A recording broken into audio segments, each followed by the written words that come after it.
అలాగే 'రామ్ చరణ్' గారికి సంక్రాంతికి అచ్చు రాదేమో సార్. 'వినయ విధేయరామ' ఒకటి సంక్రాంతికి అలాగే రిలీజ్ 11 తారీఖు. ఆ! ఆ! ఇది ఆ!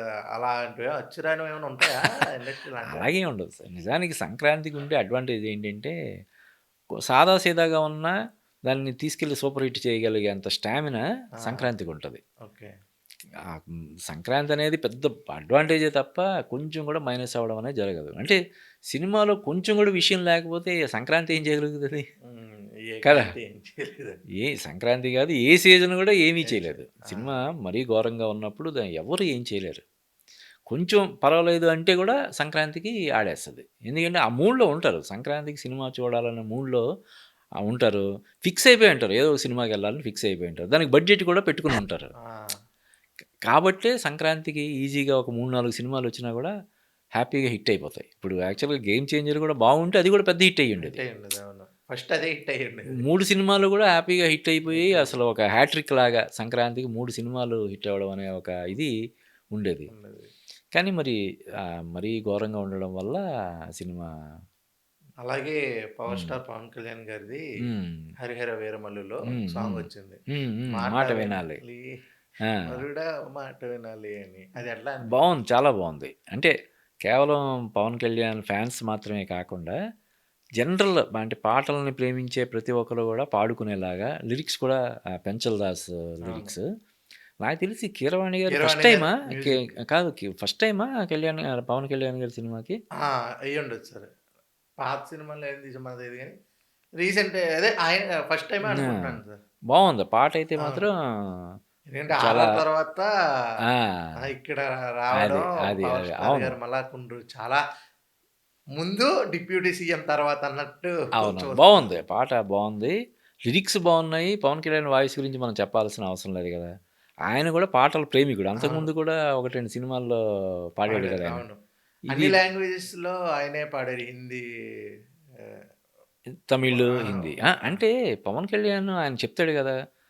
'రామ్ చరణ్' చిన్నప్పుడు చెన్నైలో మేము నేను అని చెప్తుంటాడు గదా! ఆయన. అవును. చెన్నైతో అనుబంధం ఉన్న వ్యక్తి కాబట్టి డెఫినిట్‌గా ఆయనకి తమిళం బాగా వచ్చుంటది. అంటే హ్మ్. కొంత విమర్శలు అంటే విమర్శ హ్మ్. అని కాదు. కొంతమంది ఏఐలో పాడించారు. అంటే పవన్ హ్మ్. కళ్యాణ్ గారి వాయిస్‌లో ఈ సాంగ్ పాడిచ్చారు అని చెప్పి వస్తుంది. ఆ! కానీ మన వరకు వింటుంటే ఆయనే పాడినట్టు లేదు నేను విన్నాను.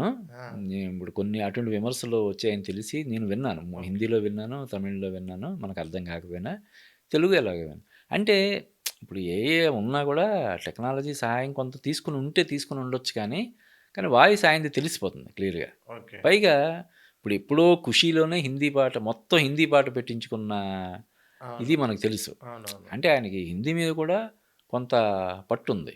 ఓకే. ఆ ఇంట్రెస్ట్ ఉంది, ప్యాషన్ ఉంది. ఇప్పుడు ఈ సినిమా కూడా ఈ 3 లాంగ్వేజెస్‌లో రిలీజ్ చేస్తున్నారు కాబట్టి, ఆ పాట కూడా అంటే మరీ పెద్ద పాట కూడా కాదు అవును. కదా అది. 2 కాబట్టి మినిట్స్ 20 సెకండ్స్ కాబట్టి సాంగ్.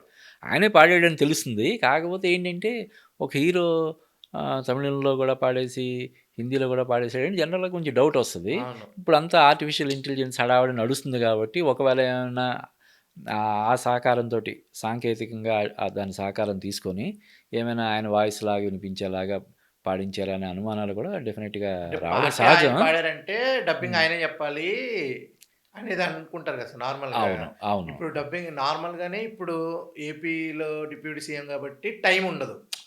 ఉన్న టైంలోనే చేస్తున్నారు సినిమా. అలాంటిది అన్ని లాంగ్వేజెస్‌కి ఆయనే డబ్బింగ్ చెప్పి అనేది సాహసం అదే చేయరు అంటే గదా! కాదు. ఇప్పుడు డబ్బింగ్ అంటే 'పవన్ కళ్యాణ్' స్థాయికి ఇప్పుడు ఆయన ఎక్కడో ఉన్నది డబ్బింగ్ థియేటర్‌కి ట్రాఫిక్‌లో ఎళ్లి చెప్పి రావడం అలా కాదు కదా! డబ్బింగ్ థియేటరే ఆయన దగ్గరికెళ్ళిపోద్ది. ఆ! కదా! అవును. ఖాళీగా ఉన్నప్పుడు చెప్తాడు ఏముంది? ఇంక అన్ని ఇప్పుడు లాంగ్వేజెస్‌కి ఆయనే చెప్తున్నాడు. హ్మ్. సా ఈ నైట్ నైట్ ఒక 1 అవర్, 2 అవర్స్ అలా కేటాయిస్తే ఒక వారం, 10 రోజులు అన్నీ అయిపోతాయి కదా! ఆ!